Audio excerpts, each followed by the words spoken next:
स्वागत करती हूँ आपका उड़ान प्रोग्राम में। महिला शक्ति जिंदाबाद।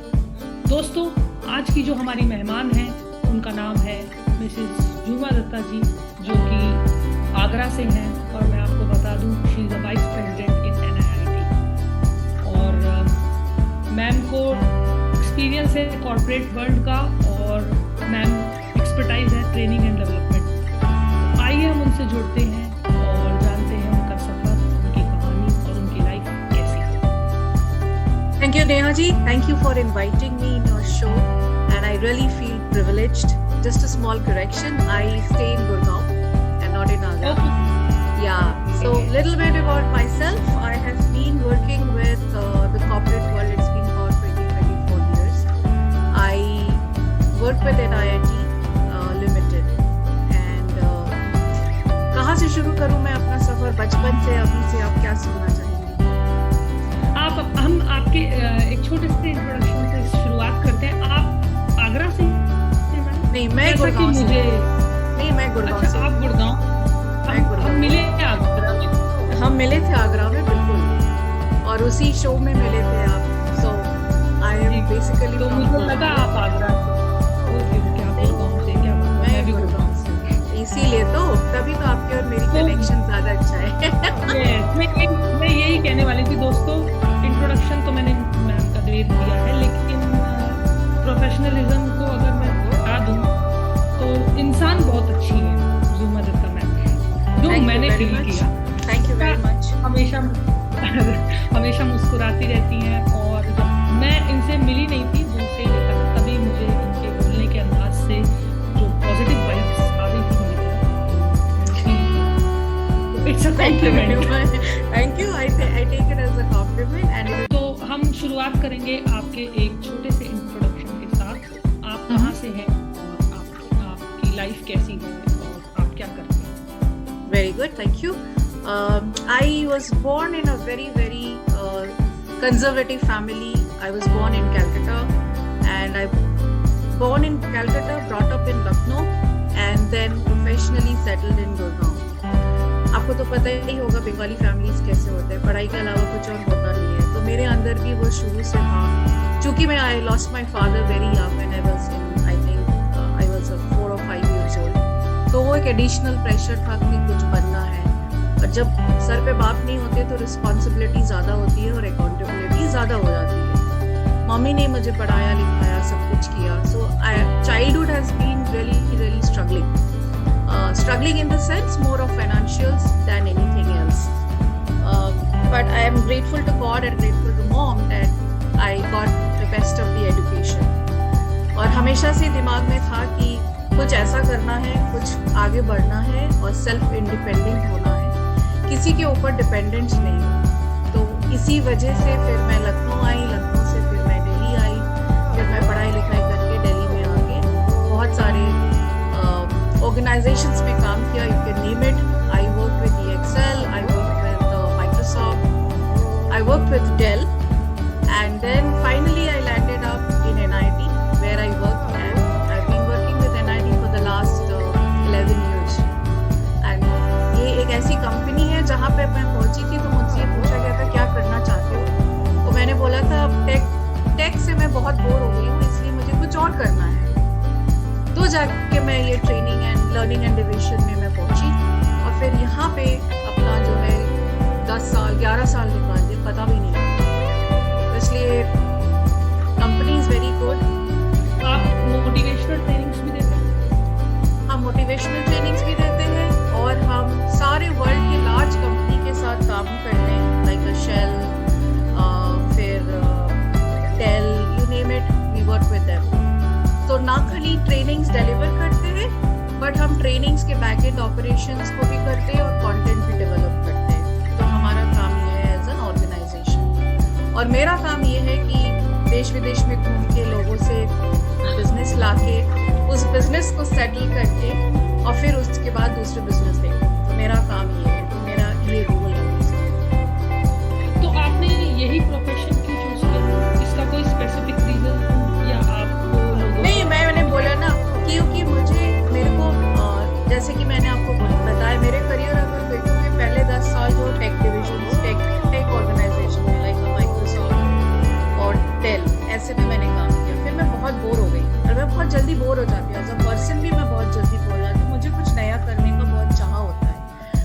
लोगों से मिलो, कुछ नया करो, कुछ डिफरेंट करो। तो ये मेरा एक अंदर का कैरेक्टरिस्टिक है। तो एक चीज से मैं बहुत जल्दी बोर जाती हूँ। जब मैं एनआईटी में आई तो मैंने देखा अच्छा ये तो मैंने कभी किया ही नहीं, ऐसा भी हो सकता है, बहुत अच्छी बात है।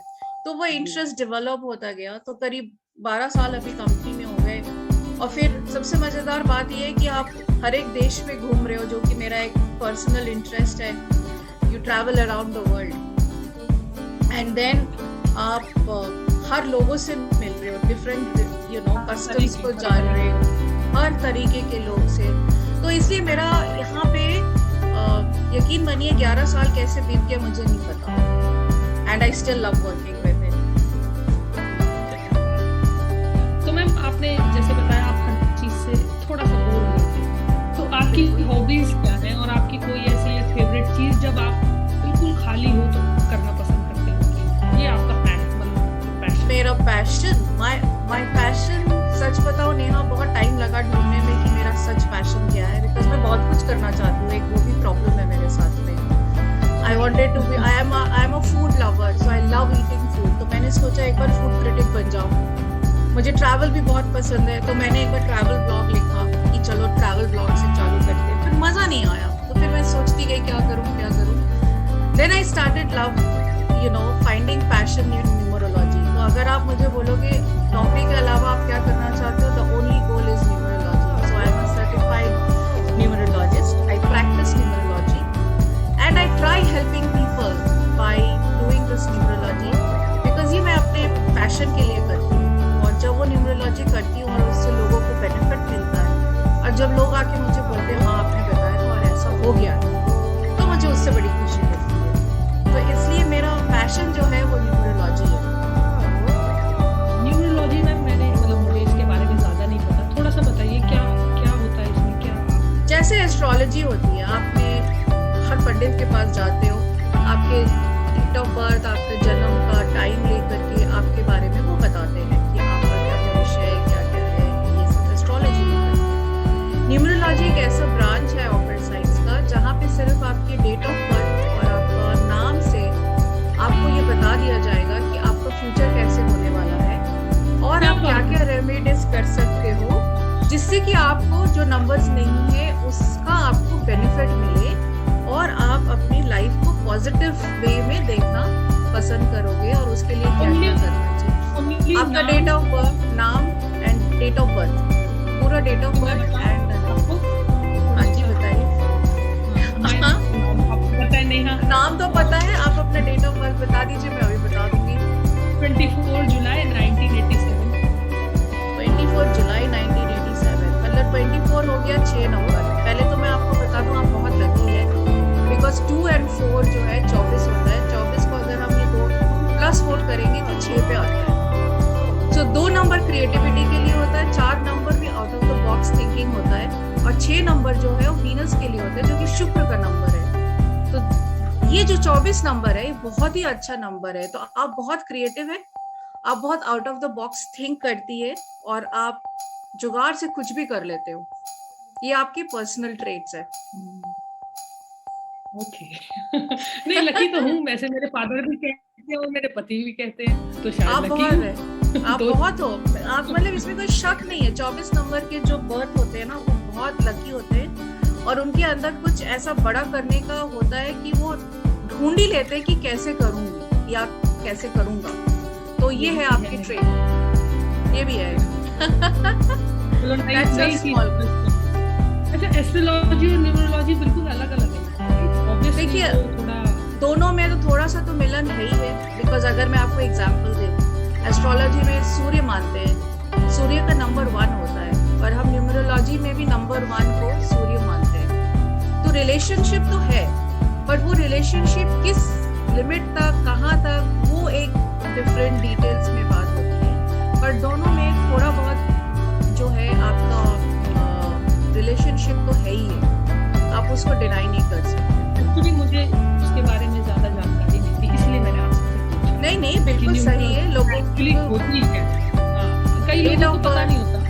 नहीं बिल्कुल सही कह रहे हो आप, बिल्कुल बहुत ज्यादा पता नहीं, बट अब इंडिया में बहुत सारे लोग करने लगे हैं। पहले तो इंडिया में हमारा अगर देखोगे माइथोलॉजी के हिसाब से एस्ट्रोलॉजी ही सबसे ज्यादा चलती है, एस्ट्रोलॉजी में बहुत ज़्यादा खर्चे भी होते हैं, बहुत टाइम भी लगता है, और कौन क्या बताएगा ये भी नहीं पता, तो sometimes it becomes very expensive.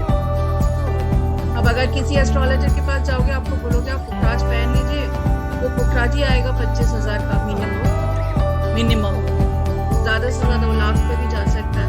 एक बंदा जो आपके पास हेल्प के लिए आया है, अगर आप बोलोगे तो 25,000 का पुखराज पहन ले, तो बंदे के पास पैसे ही नहीं है तो कहाँ से पहनेगा? तो इसलिए न्यूमरोलॉजी में हम ऐसे रेमेडीज देते हैं। अब मैम मैं आपसे ये जरूर पूछना चाहूंगी, मैं आपसे ये जरूर पूछना चाहूंगी कि अगर आपको, क्योंकि आप मुझे पर्सनली एक बहुत ही पॉजिटिव इंसान लगते हो जब से मैं आपसे मिली हूँ, और दूसरा आप मुस्कुराते रहते हो, बहुत ही जॉली नेचर लगता है मुझे आपका। तो अगर आपको मौका मिले दोबारा जन्म लेने का, तो आप क्या बनना चाहोगे? बड़ा उत्सुक हूँ मैं जानने के। ये सवाल बहुत अच्छा है। तो बहुत लोग मुझसे पूछते हैं कई बारी कि आप क्या चाहते हो पहला देख के, तो मैंने कहा देख के तो मुझे ऐसा लगेगा मैं फिल्म इंडस्ट्री में चली जाऊँ, बट अगर मुझसे पूछोगे तो मेरे दो है ऐसे पीपल आई रियली वांट। अगर दूसरा जन्म मिले तो शायद मैं मदर टेरेसा बनना पसंद करूँगी। क्या बात है। वो मेरे बचपन से एक है कि मदर टेरेसा जरूर ख्वाहिश है, जिस हिसाब से उन्होंने कंट्रीब्यूशन किया है वर्ल्ड को, जो काइंडनेस है, और जितना गरीबों को जितना उन्होंने किया, शायद ही कोई मेरे नजर में उतना किया।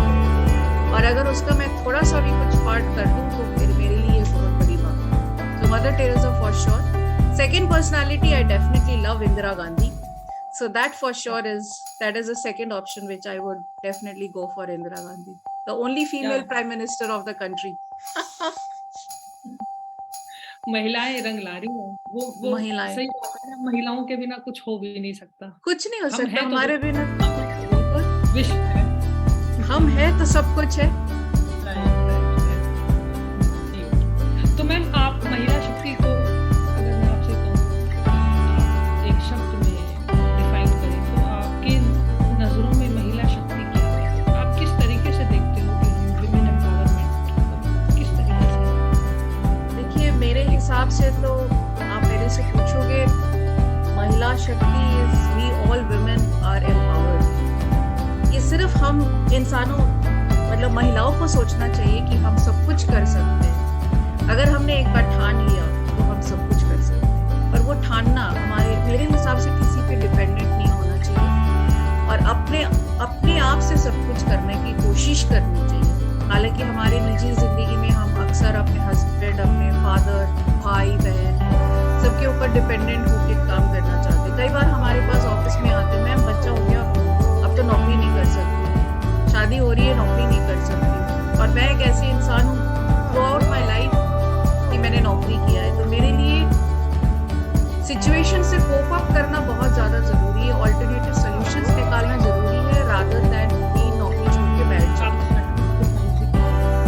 हाँ, तो सैक्रिफाइस करना हमारा काम नहीं है, हमें सॉल्यूशंस निकालना है कि हम अपने बारे में सोचें और करें कि जो हमें करना चाहिए। क्योंकि लड़की जब बड़ी पैदा होती है तो उनको पढ़ाया जाता है, फिर उसके बाद शादी कर दी जाती है, शादी करने के बाद फिर बच्चे पैदा करने होते हैं, फिर आप नौकरी छोड़ दो, फिर जब वो बच्चे बड़े हो जाते हैं फिर महिलाएं, जो भी बोलो, पेरेंट्स अकेले ही रह जाते हैं। तो वो हमारे हिसाब से हर एक इंसान को, हर एक महिला को अपने बारे में जरूर सोचना चाहिए। मैम आपने अभी लड़कियों की बात की है और बच्चों की बात की है, तो मैं आपसे पर्सनली भी ये पूछना चाहूँगी कि अगर आप कोई मैसेज देना चाहोगे कि जब हमारे देश में कोई भी लड़की पैदा होती है, चाहे वो गरीब हो, चाहे वो अमीर हो, तो थोड़ा सा कहीं ना कहीं कुछ ऐसे प्राणी होते हैं जो ये जता देते हैं कि लड़की क्यों पैदा होती है। लड़की तो है, लड़की तो क्यों पैदा होती है, बिल्कुल सही कह रहे हो। मेरा मैसेज बहुत बहुत बहुत स्ट्रेट फॉरवर्ड मैसेज है कि हर लड़की और हर लड़का बराबर है, दोनों में कोई डिफरेंशिएशन नहीं है और ना ही करना चाहिए, और हर लड़की को पढ़ाना चाहिए, और हर लड़की को पढ़ाना चाहिए। Invest in your girls. At the day and लड़कियां ही माँ बाप को देखते हैं सबसे ज्यादा, अगर देखा जाए तो, इसलिए हर लड़की को पढ़ाना चाहिए और उन लोगों को सपोर्ट करना चाहिए कि जो करना चाहे, पेरेंट्स को वो सपोर्ट करना बहुत जरूरी है। और मैं भी दोस्तों यही कहना चाहूंगी कि लड़की पैदा होती है तो देश चलता है। भगवान के लिए कहना मतलब वो कि लड़की या देवी सर्वभूतेषु शक्तिरूपेण संस्थिता। नारी शक्ति जिंदाबाद। नारी शक्ति जिंदाबाद, बिल्कुल।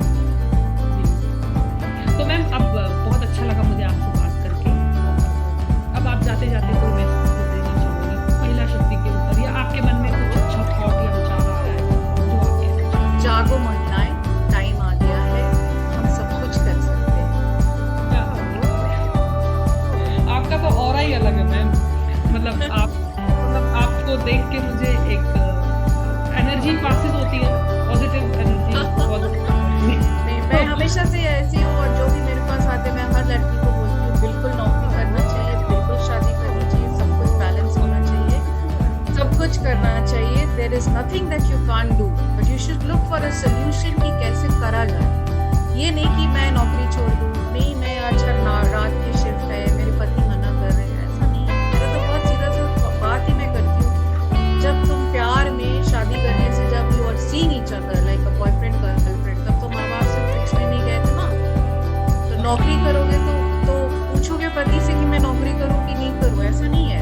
आपको खुद कन्विंस होना चाहिए कि मैं ये नौकरी करना चाहती हूँ, मैं पढ़ाई करना चाहती हूँ। If you are convinced then you can convince anybody in the world. बिल्कुल सही कहा, मैं आपकी बात से बिल्कुल सहमत हूं। अब मैं आपसे अलविदा लेना चाहूंगी। बहुत अच्छा लगा मुझे आपसे बात करके। जैसे आप मुस्कुराते ऐसे ही मुस्कुराओ। बिल्कुल रहेंगे, हम दोबारा मिलेंगे। बिल्कुल, और अब की बार फैब कैफे में मिलते हैं। फैब कैफे में मिलेंगे, बिल्कुल। Thank you very much. Thanks Abhinav, thank Neha ji.